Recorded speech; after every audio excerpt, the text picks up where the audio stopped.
Тэгээ guys, энэ удаагийн хичээлээр хэдүүлээ өмнө үзсэн байгаа trending wave-ийг үргэлжлүүлээд явна. За тэгээ trending wave-ийн араас юу орж ирэх ёстой вэ гэх юм бол trending wave-тэй хамгийн чухал холбоотой зүйл болох маркетинг, swing бүтэц гэж юу юм, internal бүтэц гэж юу юм бэ гэдэг зүйл орж ирнэ. За маркетинг бүтэц гэдэг зүйл рүү ороод ирэхээр маркет бүр амар илүү нарийн шинжилгээтэй болж ирдэг.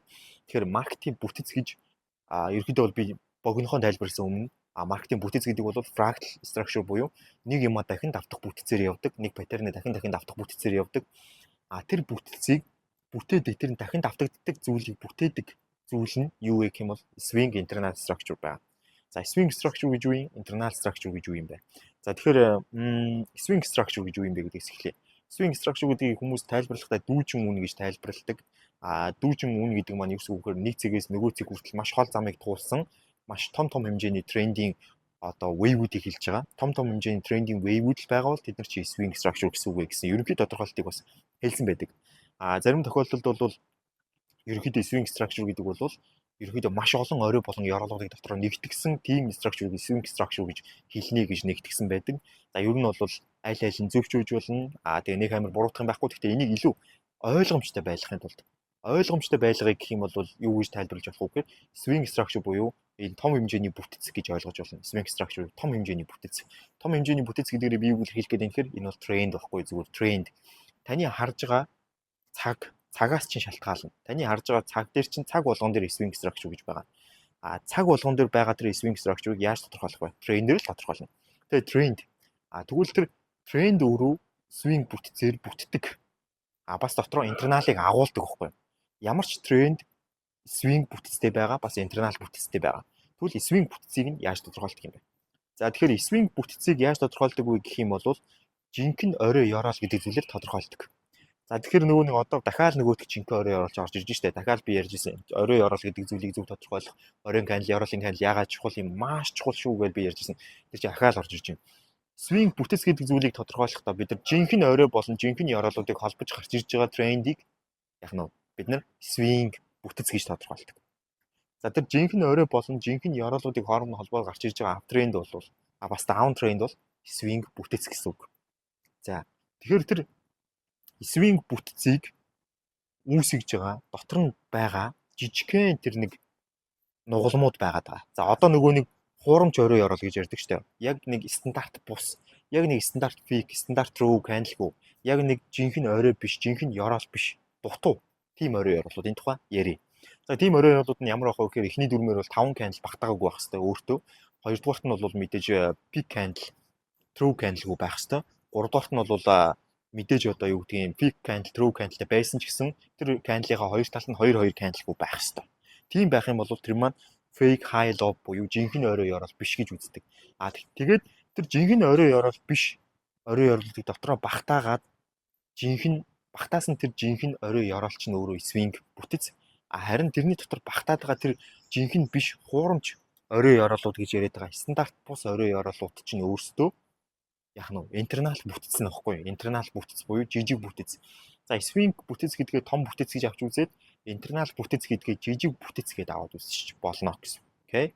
За тэгэхээр энэ хоёр нийлжээж сая swing бүтцийг бүтээдэг болохоос биш swing бүтэц бол internal бүтэцгүйгээр бүтэх боломж байгаа юу гэвэл яг байж болно, гэхдээ ихэвчлэн байхгүй. Ер нь бол тийм цэвэрхэн хөдөлгөөнөөр гарах магадлал маркет дээр маш бага байдаг. Ялангуяа forex-ийн маркет дээр. Ягаад гэвэл энэ бол маш их савлгаатай маркет. Энэ чинь бүр дэлхийн хамгийн том зах зээл шүү дээ. Тийм учраас маш их савлгаатай маркет.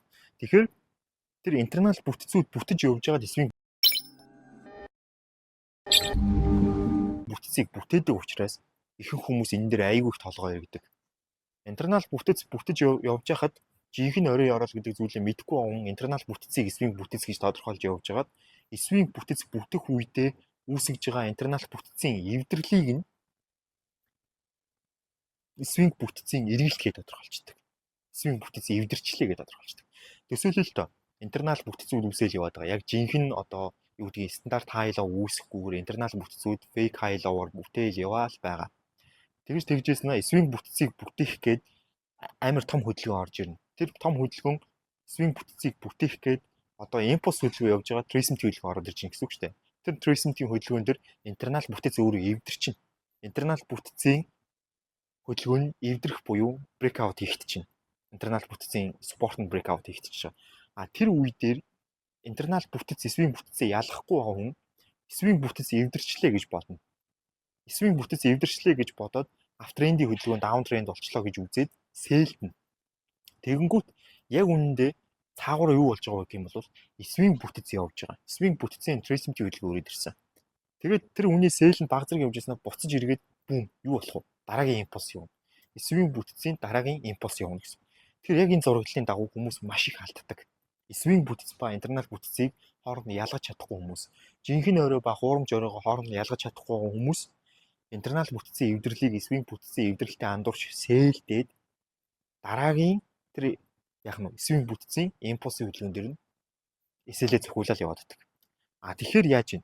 Трендийг зөв тодорхойлох гэдэг зүйл чухал. Трендийн тэр трейсментийн хөдөлгөөний хэн үүсгэдэг вэ гэхээр эсвийн бүтц интернал бүтцээ тодорхойлж чадахгүй хүн. Жинхэнэ хай, жинхэнэ лово тодорхойлж чадахгүй хүн тэр трейсментийн хөдөлгөөнийг бүтээж байгаа. Бүрдүүлж байгаа гэсэн. Тэгээд тэр трейсментийн хөдөлгөөн бүрдээд дуусан гутлаа тэр хүмүүсийн стопыг хамдаг шууд аваа явчихна. Энэ тохиолдлыг нь юу гэдэг вэ гэхээр яг нь эсвийн бүтцийн импульсын хөдөлгөөн гэж нэрлэдэг. Нөгөөдүүлийн хувьд бол юу гэхээр энэ тохиолдол бол стоп лосс хаант гэж яриад байгаа. Стоп лоссыг хаант хийчлээ. Тэр том хэмжээний волюмыг тэдний стоп лоссыг зүгээр хамахын тулд үүсгэж ин гэж боддог. Тэгтэл яг үүндээ үгүй. Зүгээр л тэр бол эсвийн бүтцийн импульс байлаа. Тэгэхээр интернал бүтц өөрөө үүсэж явж байгаад интернал бүтц эвдрэхэд бид нар эсвийн бүтцийн трейсмент ирэх гэж гэдэг дохиог авдаг байхгүй. Интернал бүтц эвдэрлээ, эсвийн бүтцийн дохио ирлээ гэж. Интернал бүтцийн эвдэрлийг нь юу гэж нэрлэдэг вэ гэвэл чөч гэж нэрлэдэг. CHOCH буюу чөч. Чөч гэдэг зүйл яаж үүсдэг вэ гэвэл интернал бүтцийн фейк орой ороолууд явж байгаа шүү дээ, тийм. Тэгээ фейк орой ороолууд яваад үүсээд интернал аптренд үүсээ яваад байгаа байхгүй. Интернал аптренд үүсэж явж яснаа сүүлчийн интернал лов тэр интерналын тэр сүүлчийн фейк лов эвдэрх үед буюу breakout хийгдэх үед breakout заавал хийгдэх албагүй шүү. Weaker break хийх үед тэр ёроолын weaker break хийх үед үүсэж байгаа хөдөлгөөнийг чөч гэж нэрлэдэг. Тэгэхээр энгийндээ бол яаж вэ? Интернал бүтцийн хуурамч ловын weaker эвдэрж байгаа эвдэрлийг нь чөч гэж нэрлэдэг. Энэ чөч гэдэг хөдөлгөөнийг юуны эхлэл гэж ярих вэ гэхээр swing бүтцийн tracement-ийн хөдөлгөөний эхлэл байх боломжтой буюу магадлалтай гэж ярьдаг. Магадлалтай. Энэн дээр хүмүүс хэн сэлддэг вэ гэхээр swing бүтц интернал бүтцээ мэдгүй байгаа хүмүүс сэл орчдөг. Мэдж байгаа хүний хувьд хүлээдэг. Юу хүлээх вэ гэх юм бол swing бүтцийн tracement-ийн хөдөлгөөн ирээд дуусахыг хүлээдэг. Swing бүтцийн tracement-ийн хөдөлгөөн ирээд дуусах үед нь хүмүүс байддаг. Эдгээр хүмүүс нь swing бүтцийг мэдж байгаа хүмүүс буюу аптренд явж байгаа гэдгийг мэдж байгаа хүмүүс. Энэ үед нөгөө интернал бүтцээр эвдрэл дээр нь орчихсон байгаа сэлрүүдийн хувьд стоп лоссоо цохиулдаг. Энийгээ стоп лосс хаант гэж дууддаг. Харин нөгөө талд бол байдсан байгаа хүмүүс энийг аптрендийн трейсментийн хөдөлгөөний төгсгөл импульс хөдөлгөөний эхлэл гэж тодорхойлдог.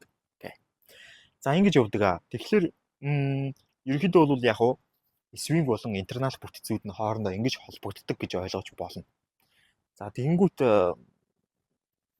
ерөнхийдөө интернал болсон swing бүтцүүдийн хооронд нь бид нар ялгыг гэх юм бол ерөөсөө л жинхэнэ орой ба хуурамч орой гэдэг хичээлээ ахаад үзэх хэрэгтэй. Жинхэнэ орой ба хуурамч оройг хооронд нь ялгаж байгаа хүн хуурамч оройнуудыг интернал, жинхэнэ оройнууд хуурамч орой оролтыг интернал бүтц, жинхэнэ орой оролтыг swing бүтц гэж тодорхойлж байна. Тэгээд swing бүтцийн tracement-ийн хөдөлгөөн эрэхтэй интернал бүтцийн чөчийг үүсгэх үед swing бүтцийн tracement-ийн хөдөлгөөн ирлээ гэж үзээд tracement-ийн хөдөлгөөний төгсгөлийг хүлээж аваад баядаад дараагийн импульс хөдөлгөөнийг барина л гэсэн ийм л зүйл. Тэгэхээр бидний яриад байгаа тэр тренд гэдэг зүйлийг үүсгэхийн тулд swing болон интернал бүтцүүд зэрэгцээд хамтдаа үүсдэг. Энэ нь өөрөө ихэнх хүмүүсийн толгойг эргүүлж, ихэнх хүмүүсийн мөнгө, цаг хугацааг үрдэг зүйл. Тийм учраас энэ маш чухал. Swing интернал бүтцийг хооронд нь ялгах нь маш чухал гэсэн. Ийм байна. Тэгээд swing интернал бүтц гэдэг зүйлийн хувьд бол ийм байдаг. Тэгээд ерөнхийдөө бол яг swing бүтцийн буюу трендийн трейсмент хөдөлгөөнийг авчирж байгаа хөдөлгөөн гэдэг зүйл өөрөө эрэхтэй интернал бүтцийн чөч гэдэг зүйлийг хийдэг. Хийчих болно, хийхгүй ч байж болно. Энэ бол бас их чухал шүү. Хийчих болно, хийхгүй ч байж болно. Заавал интернал бүтцийн чөч хийж swing бүтцийн трейсмент хөдөлгөөн ирдэм үгүй шүү. Үгүй. Хийхгүй ч ирж болно. Интернал бүтц үүсэхгүйгээр swing бүтэц үүсч болдог байхгүй юу? Тийм болохоор тэр чөөч заавал үүсч ижил swing бүтэцийн одоо юу гэдгийг traceability хэлбэр ирдэг ч гэдэг юм уу, эсвэл impulse нь явдаг ч гэдэг юм уу. Тийм байдлаар огт маркетинг хүчилж болохгүй. Окей. За ийм байна. Тэгээд swing болон internal бүтэцүүд бол нөгөө нэг яриад исэн жинхэнэ high, жинхэнэ low, хурамч high, хурамч low-оор манд бүтгэх юм байна гэдгийг ойлгосон байх гэж найдаж байна. Окей. За тэгээд сүүлийн удаа internal бүтэц үүссэн байгаа бол internal бүтэцийн чөч дээрээс swing бүтэцийн traceability ирж болно. Мөн адилхан swing бүтэцийн traceability эрэхтэй internal бүтэцийг үүсгэсэн бол тухайн internal бүтэцийн чөч дээрээс swing бүтэцийн impulse явж болно. Хэрвээ internal бүтэцийн чөч үүсгүйгээр traceability хөдөлгөөн ирэх юм бол мэдээж бас үүсгүйгээр impulse хөдөлгөөн явж болно гэсэн. Уян хатаа. За тэгээ энийг бол зураглал дээр харах юм бол internal бүтэц явлаа. Swing бүтэцийн impulse хөдөлгөөн үүслээ. Internal бүтэц буцаад яах нь доошо чөөч хийлээ. Swing бүтэцийн traceability хөдөлгөөн ирлээ. Тэгээд дээшээ буцаад чөөч хийлээ. Internal бүтэц апполло мөн swing бүтэцийн impulse хөдөлгөөн явлаа байж болно. Тэгвэл хэдүүлээ ингэж бодоод үзье. Internal бүтэц явж байгаа гэдгийг мэдэхгүй хүн uptrend гэж тодорхойлоо явж байна. Тэгээд доошо чөөч хийнгүүт нь sell орчлоо. Sell орсон чинь доошо яваалаа. Явж ясныг гинт дээшээ өсөд хэллээ. Тэгэнгүүт нь тэр хүн юу гэж бодох вэ гэхээр окей, трендинг traceability хөдөлгөөн ирж байна гэж бодно. Яагаад гэвэл яг нь internal бүтэц огт lower high буюу fake lower high үүсгэхгүй учраас ямар нэгэн эргэлт үүсэхгүй, ямар нэгэн чөөч үүсэхгүй байгаа. Тэгээд тэр internal бүтэцийн traceability хөдөлгөөн ирж байна гэж бодож байгаа хүн sell-ээ барина. Барьж итэл сүүл рүүгээ бүр өсөж явсаар байгаад өөрийнх нь оройг ивдээд stop loss-ыг нь аваад дээш өсөө явчихна. Энэ тохиолдлыг тухайн хүн ойлгохгүй. Тэгвэл энийг том зургаар нь хараад zoom out хийгээд харах юм бол яг үнэндээ swing бүтэц маань uptrend байсан. Тэгээ swing бүтэцийн traceability хөдөлгөөн ирсэн, impulse явсан болж таарч гэсэн. Окей. За ийм л байна. Тэгэхээр swing бүтэц, internal бүтэц хоёрын хооронд нь ялгахын ач тусыг яг энэ зураглал дээрээс харж болно. Окей. За дахиад нэг down trend дээр үзье л да. Down явлаа. Internal бүтэц явж байгаа. Гэхдээ тухайн хүн яг нь тренд гэж бодож байгаа, down trend гэж. Тэгээ internal бүтэц явлаа. Internal бүтэц дээшээ эвдэрлээ. Uptrend болчлоо гэж үзээд баядлаа. Тэгтэл нөгөө internal бүтэц маань дээшээ явлаа. Тэгээд буцаад гинт доошлно. Тэгэнгүүт internal бүтэцийг swing бүтэц гэж харж байгаа хүн буюу uptrend гэж харж байгаа хүний хувьд яг нь traceability гэж үзээд барина. Тэгтэл буцаж ирээд нам унана. Тэгтэл яг үүндээ zoom out хийгээ харах юм бол swing бүтэц маань down trendтэй байсан. Traceability хөдөлгөөн ирсэн. Мөн impulse хөдөлгөөн явлаа. Тэгэхээр swing болон internal бүтэцүүд ингэж ажилладаг шүү. Тийм учраас swing болон internal бүтэцийг заавал хооронд нь ялгаж трендээ зөв тодорхойлж орой оруулаа. Зөв бурууг нь сайн шинжээрэй. За ингээд амжилт хүсье.